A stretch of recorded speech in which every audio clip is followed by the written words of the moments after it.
Zo kan je al beginnen. Weet je, om gewoon één toon te pakken en die op een bepaalde ritme te zingen. En dan op een gegeven moment denk je, ja, dit is toch mooi. En dan kan je de toon halen. Misschien is het soms gewoon een bestaand nummer zonder tekst. Vandaar is het proberen een tekst op te schrijven op een instrumentaal.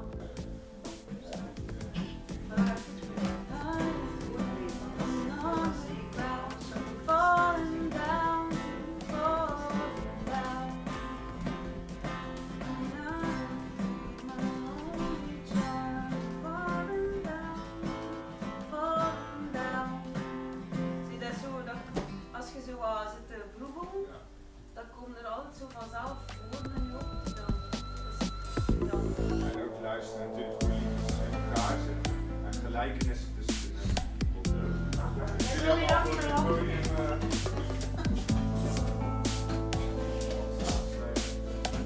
Oké, heeft iemand van jullie, jij al iets van nu waar je denkt van voor het schema aan de vierde kerst weer.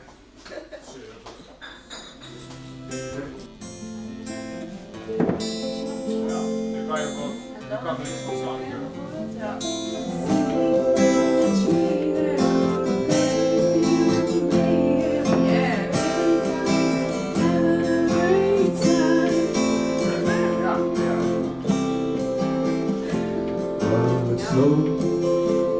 But I ain't got cold, I got water in my bowl.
And 1,000 more Christmases. Die more omhoog. En de laatste woord van dat tweede zinnetje is ook. Want als dat elke keer naar beneden gaat, dan stopt dat. En dan hebben ze niet het gevoel dat dat ergens